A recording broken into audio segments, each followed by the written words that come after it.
I'm Gretchen from the Cassini collection, and I was lucky enough to join Maru, Tropics product manager for Peru, on an 11-day FAM last month through Peru, and 3 of those blissful days were spent trekking in the Andes Mountains along a route that was around Ausangate, and it was nothing short of magic. And so we want to tell you a little bit about that today, and I will turn it over to Maru to start. Thank you. Hi, nice to meet you, everyone. I'm so happy to see you again, Marisa. Marisa was also with us in this adventure of our first Peru FAM. So please jump in whenever you want to, fill in any of the information that we are giving.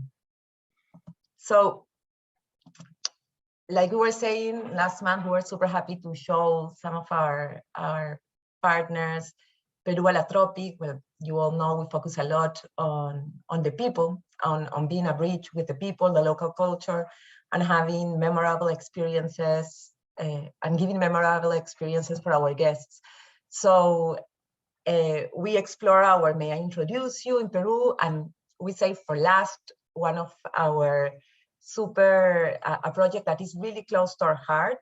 In my case, personally, I know Ausangate, the Lodge to Lodge trek, since basically it started like 10 years ago. And it's a very special trek and experience for me. So I was really happy to show it to all the people that came, and super excited to have it as one of Tropic's exclusive products, because it's really aligned with what we want tourists to be, a force for good, not only about transformative experiences for our clients, but also, being a force for good in the destination, protecting the ecosystems, and putting the local people, empowering them, and actually helping to tell the world about the culture that we have here in the high Andes. So off we go to Ausangate.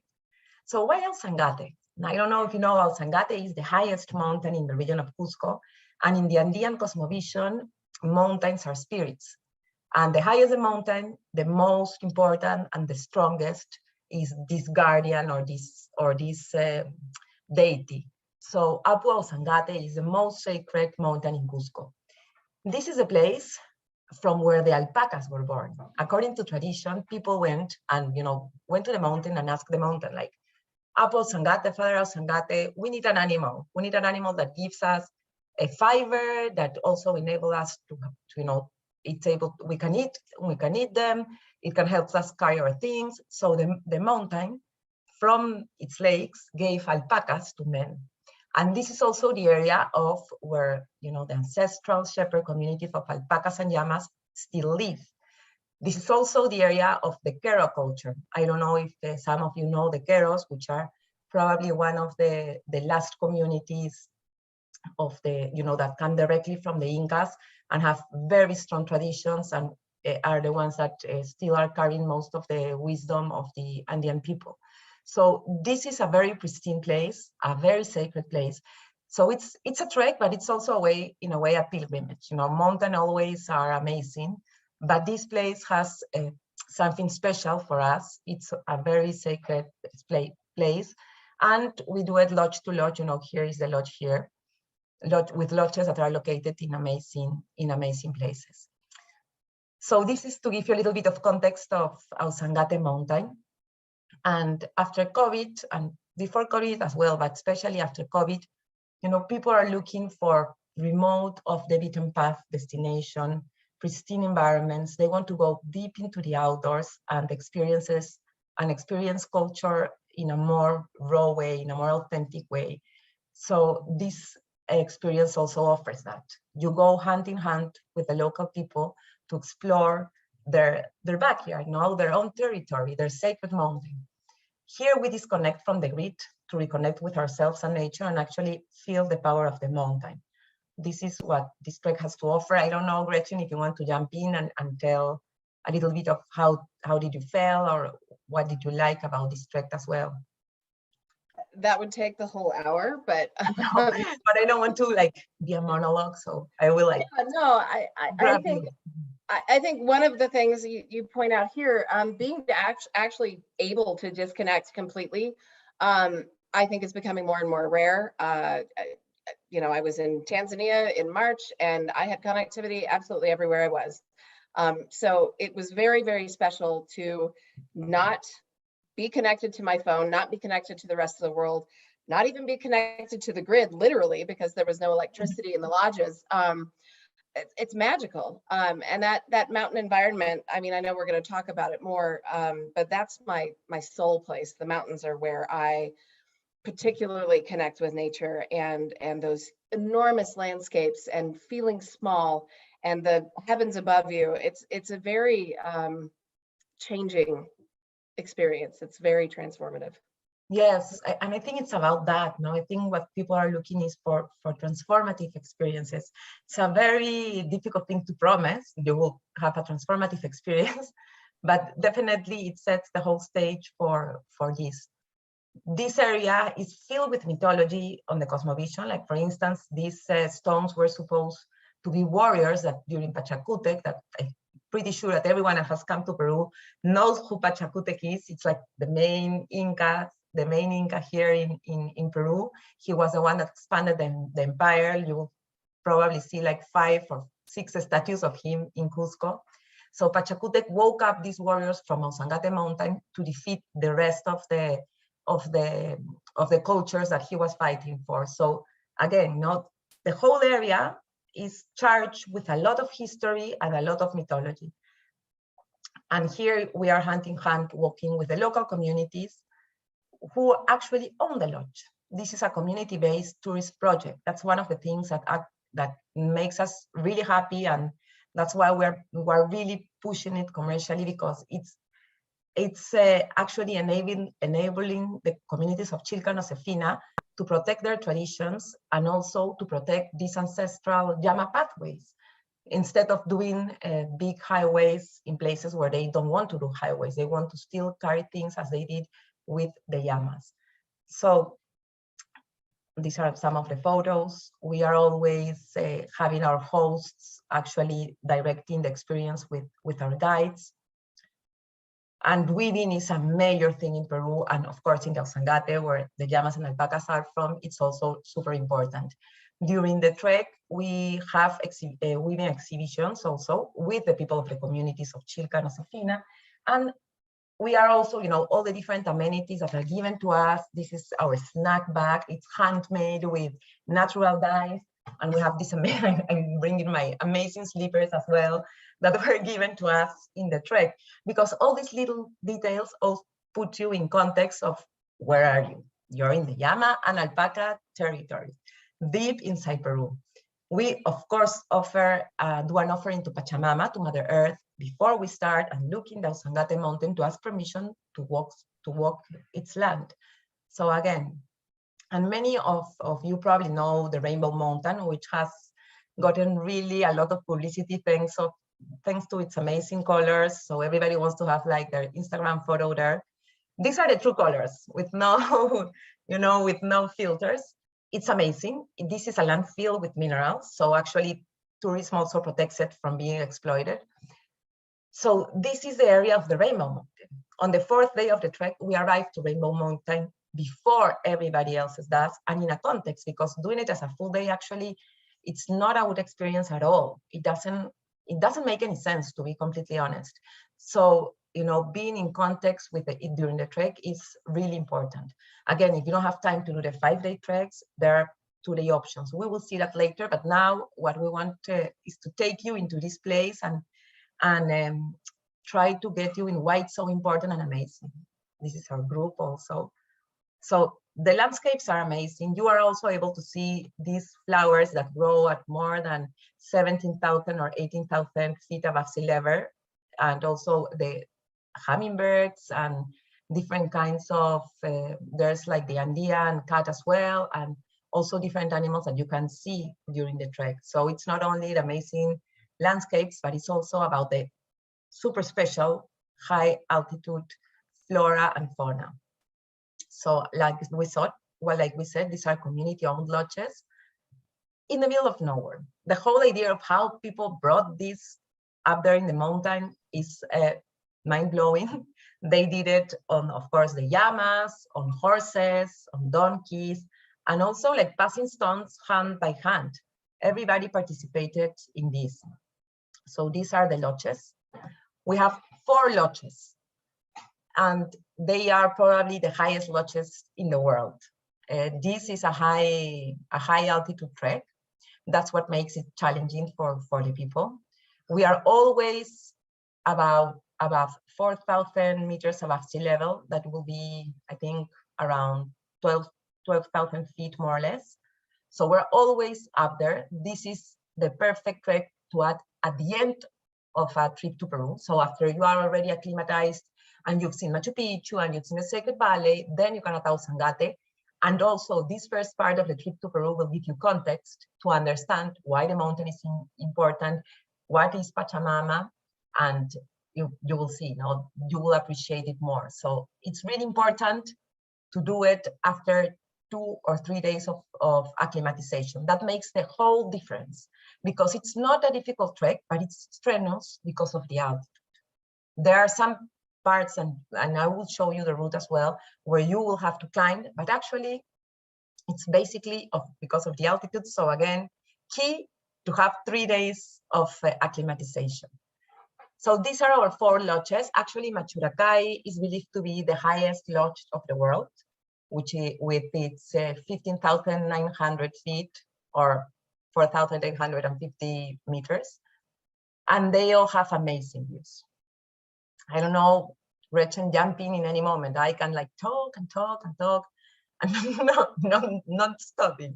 No, I smiled when you mentioned Machuracay because you showed the slippers.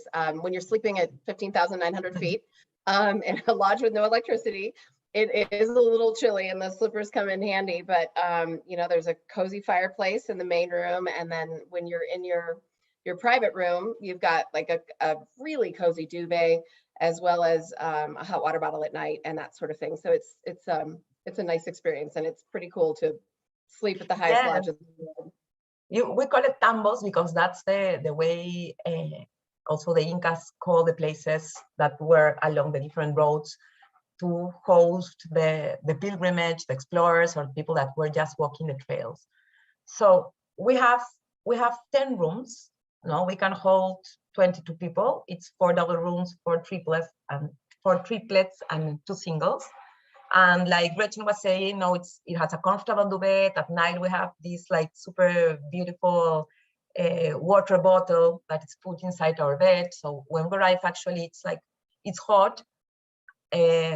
We have hot water as well, but only in the evenings when we arrive from the trek. We have that available for 2 hours after people have arrived from the trek, because during the day it's really cold. So if you want to take a hot shower, it has to be after the trek.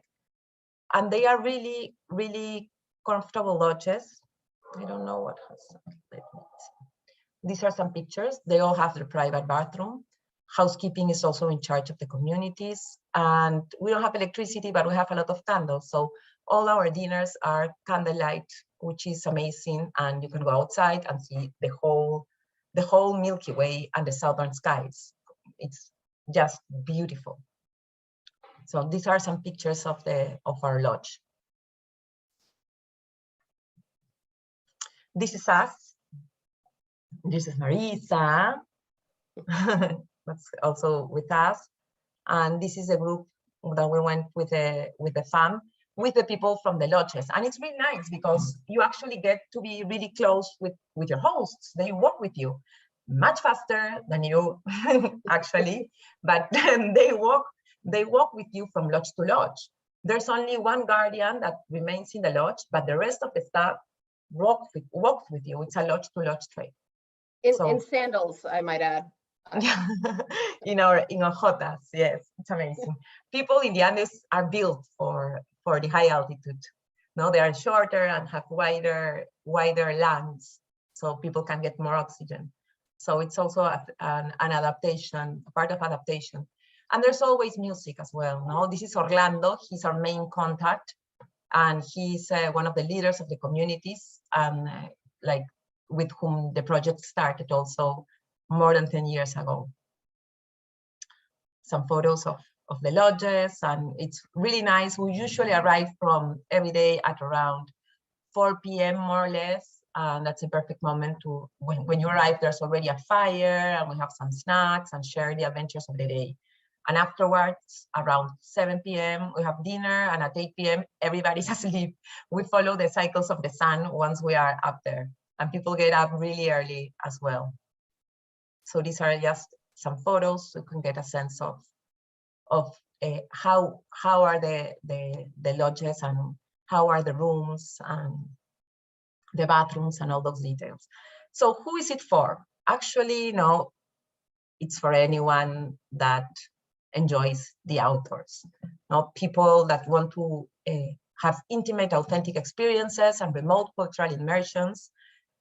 Guests are, they have a broad spectrum from 40 to 68 years old are like the main percentage of people that go to this trek, and they have to be physically active, of course. No, it's even though it's not a technical trek, still because of the altitude, it's an strenuous trek.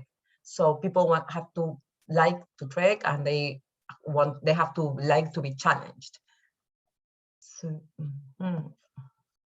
So what can you expect of this trek?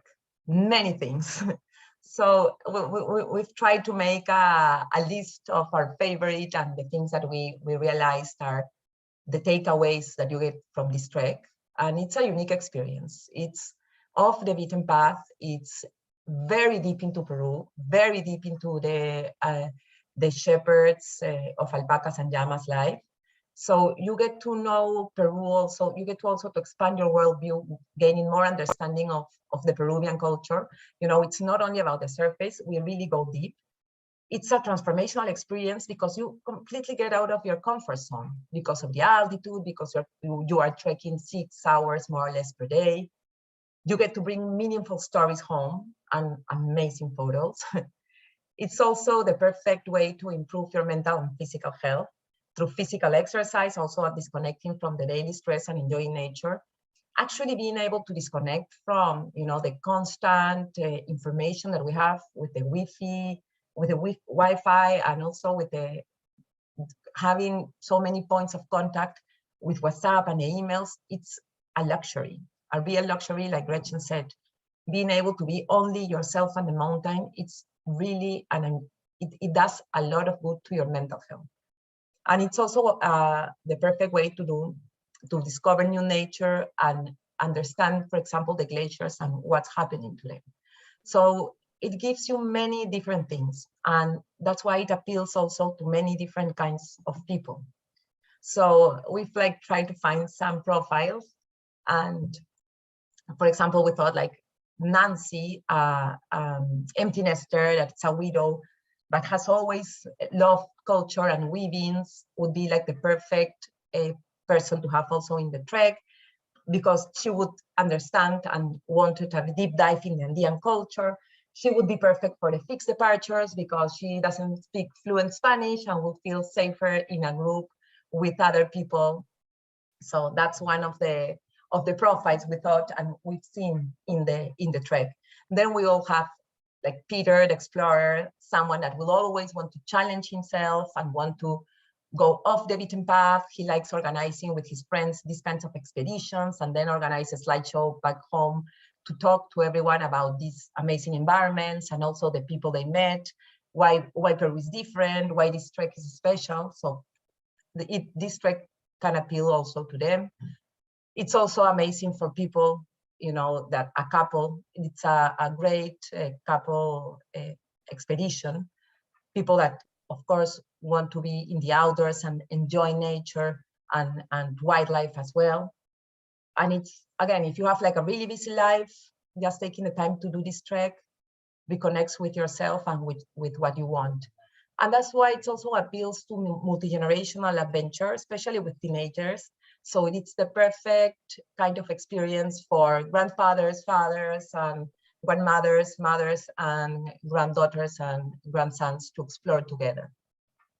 These are just some ideas to give an idea of the broad amount of people. They brought different profiles of people that can be drawn to this kind of trek.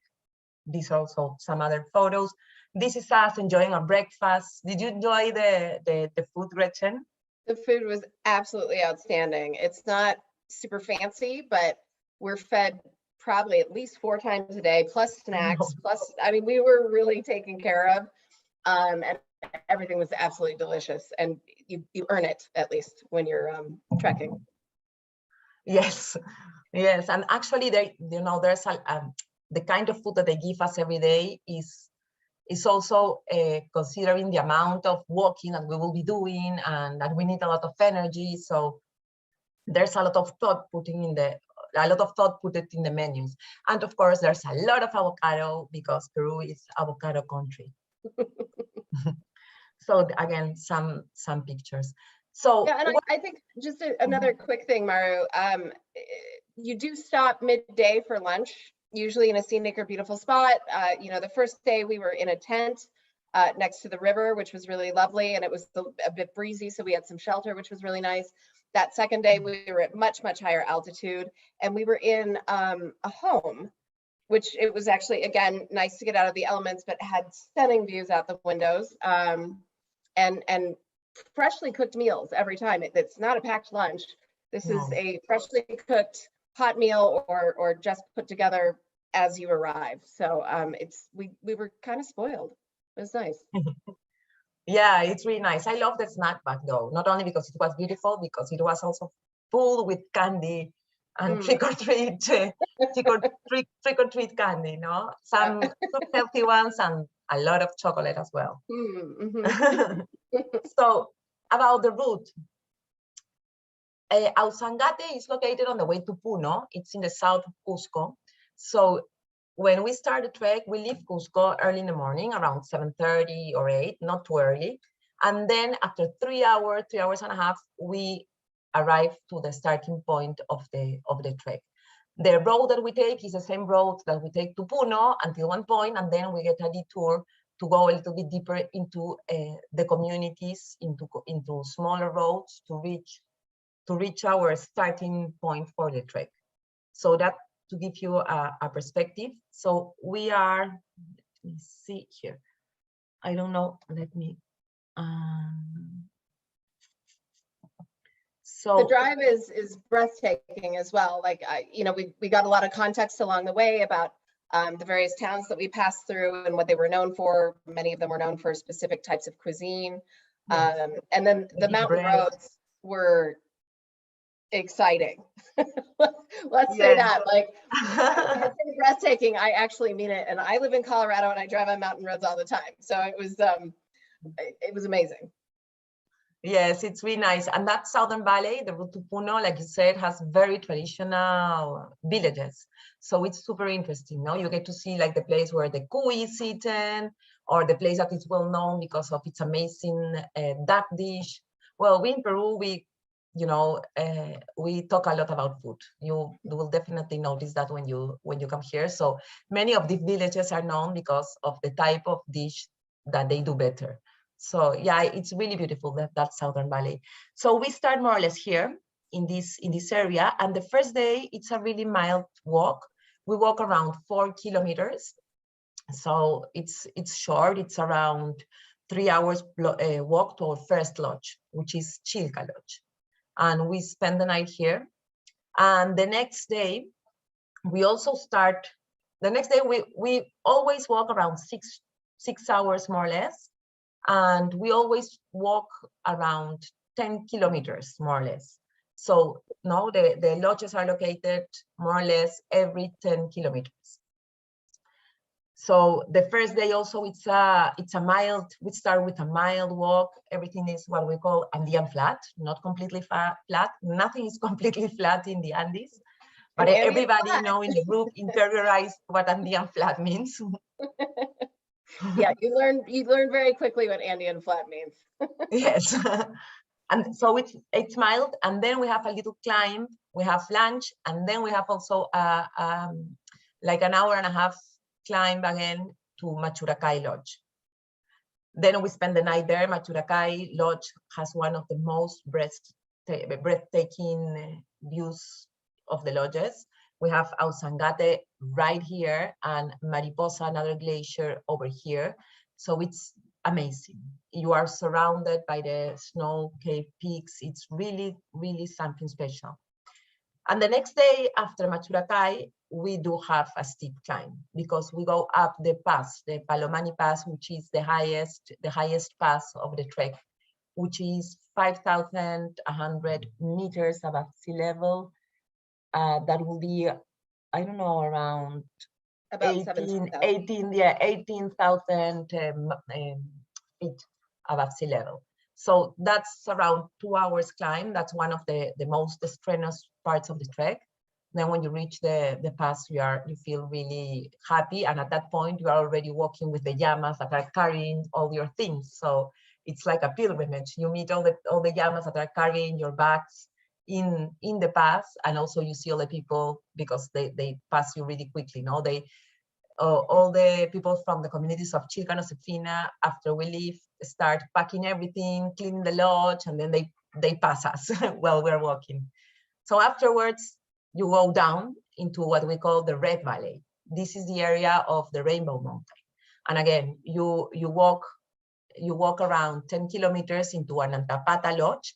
This lodge is different than the rest because it was made by the community. That's the investment of the communities to the project.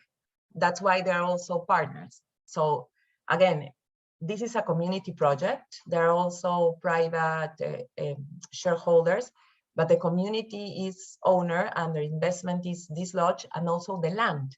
The land is not owned by Andean Lodge, but it's community land. So it's a partnership between the communities and Andean Lodge, plus all the community people work in this project and are really like happy with the people trying to understand their culture and their way of life.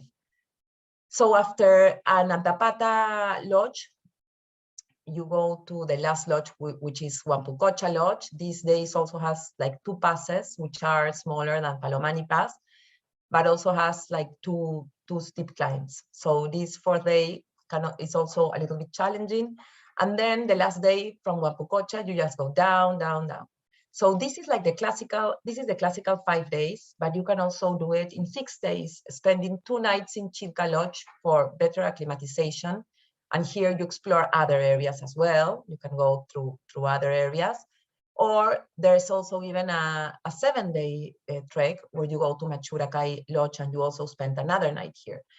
And again, if you only want to go to Rainbow Mountain, then there's a 2 days going to Huampucocha Lodge and then going down back again. And what we did with our fam, we would have loved to do the 5 days, but we actually, we were already traveling for like a week. So we did the 3 days, which is also very, very beautiful because it gets the Ausangate area, which is Chilca, Machuracay, and then from Palomani Pass, we go down back here, around here. So there are different ways to actually explore the area.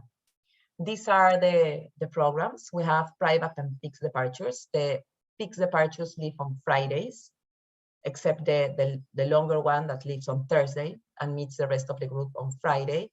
The lodges are small. No, we've seen that maximum 22 people. So actually, usually you have the lodge for your own group.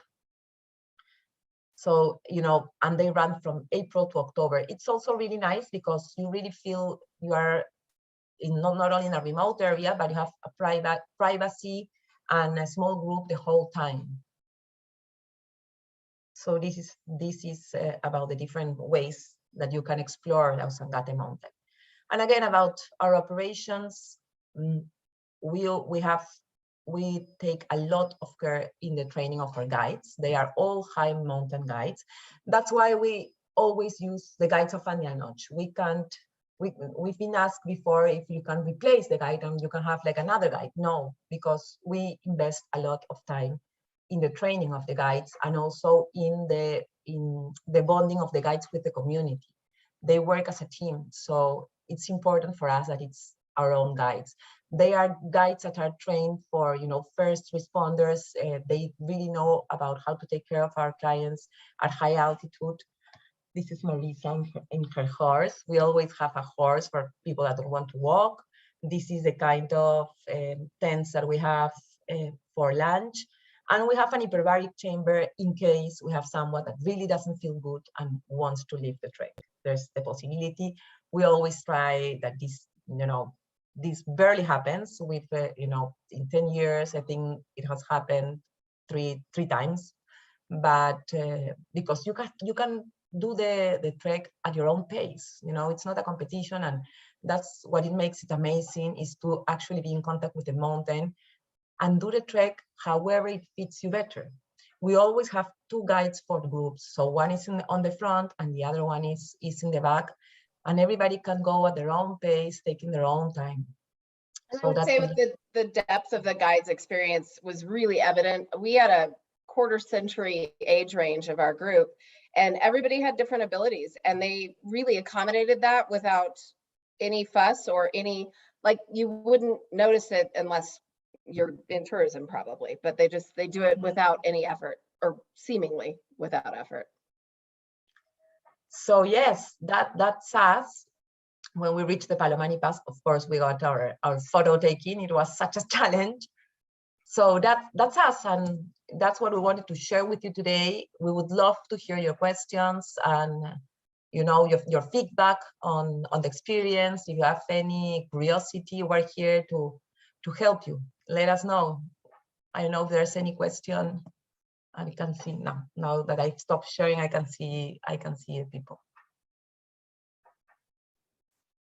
Maru, I have a question to kick off, just in terms of the gear for the trek. It's a non-technical trek, obviously, but so what kind of gear what's the expectations for the kind of gear that the guests would need for this trek? Yeah, you will need some technical gear, like the jackets, for instance, and you have to be protected for rain.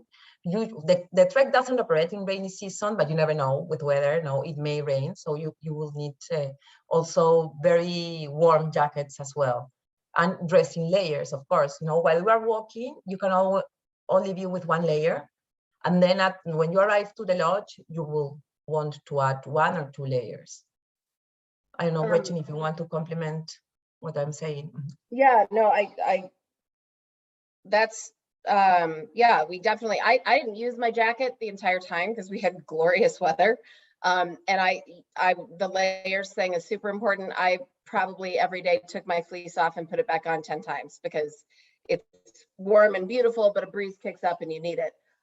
The other thing you will want to bring if you want to take pictures and that sort of thing is a solar charger. Because again, generally speaking, there's absolutely no electricity whatsoever, but Maru, one of the lodges we went to day 3, I think, yes, does have the possibility of charging. Mm-hmm. Exactly. So, but yeah, we have a packing list. We give everybody a packing list, so nobody forgets to bring anything. So that's part of the deal. We are really happy and enthusiastic, with a lot of enthusiasm for this experience, because like I said before, Ausangate is such an amazing mountain. It's an off the beaten path trek, and it really goes deep into how people live today, and it's off the beaten path. Of course, you will meet maybe someone on the route. Like actually, we met 2 guides that were lost, but that's it.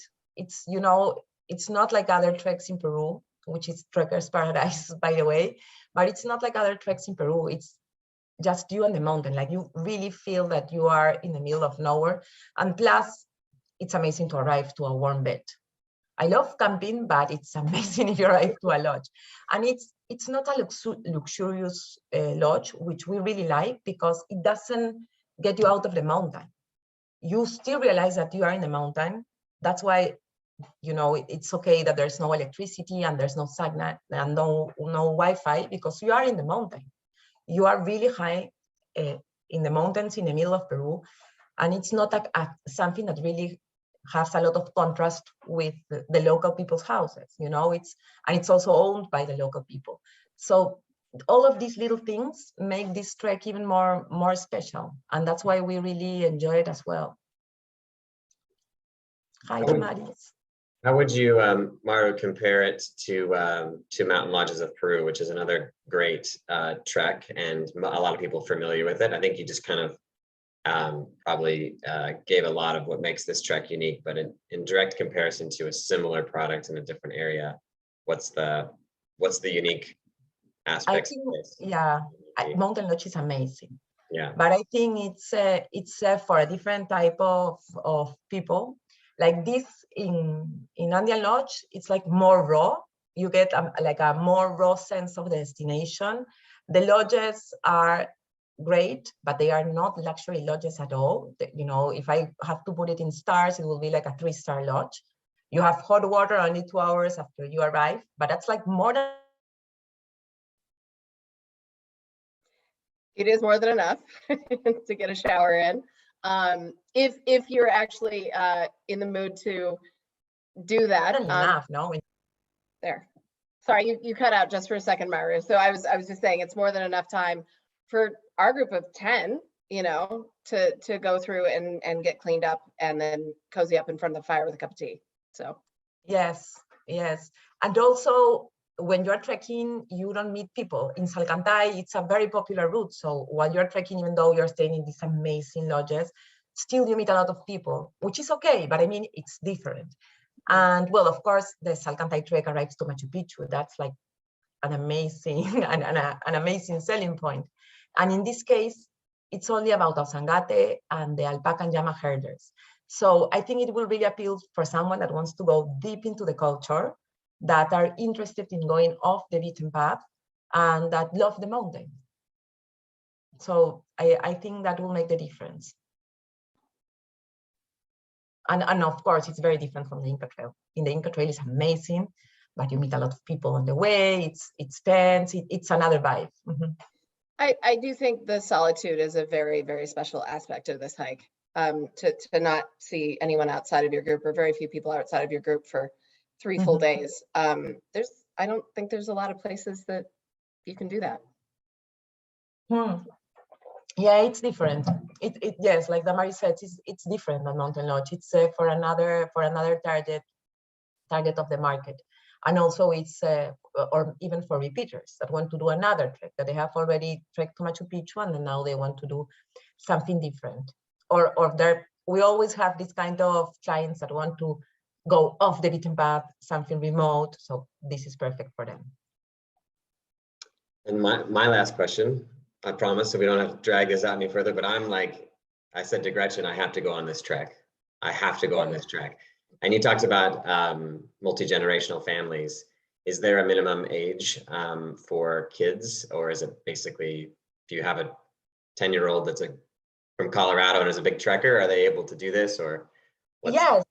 When we have also talked with the guides a lot, and they told us that they have catered families with kids of 9 or 8 year old, but they have to, you know, they have to be trained in trekking. I mean, they have to, like you said, someone from Colorado that goes with their family trekking all the time. So it's not technical at all, but I was just going to say also too, there is a horse for support. Should someone need to take a break from the trek at some point. So, but yeah, you need to have experience to embark on it, I'd say. Yeah, Marisa. Aguilera, yes.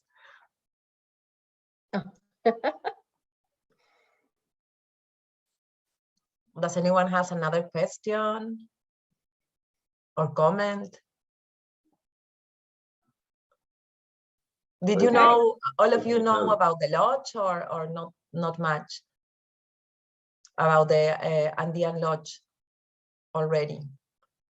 Some of you more or less, Nick, than not that much. Because the Ausangate trek has been, you know, it's a trek that's, you know, been offered in Peru for a long time. But the lodge to lodge is something a little bit new. Even though it has like 10 years, Andean Lodge hasn't gone outside too much to promote it. So now that we've started the joint venture, it's our job to do that. And we would love to answer your questions. And if you're interested in coming, also let us know. it's really an amazing experience. But of course, you have to come and see it for yourself. Well, if there are no more questions, thank you everybody for coming today and taking the time to learn more about Andean Lodges. We will follow up with more information and maps on the routing and anything else you may need. If we send the information out and there's something else you'd like, feel free to reach out to Tad, myself, or to Maru, and we will get you sorted out. So thank you so much. And Maru, thank you for this experience. It was magic. Thank you all of you for taking the time to learn more about these amazing lodges. Thank you. Gracias. Bye. Thank you, Maru. Thank Bye, you. everyone. Good to see you both. Thank you, guys. Good to see you, Nick. Bye.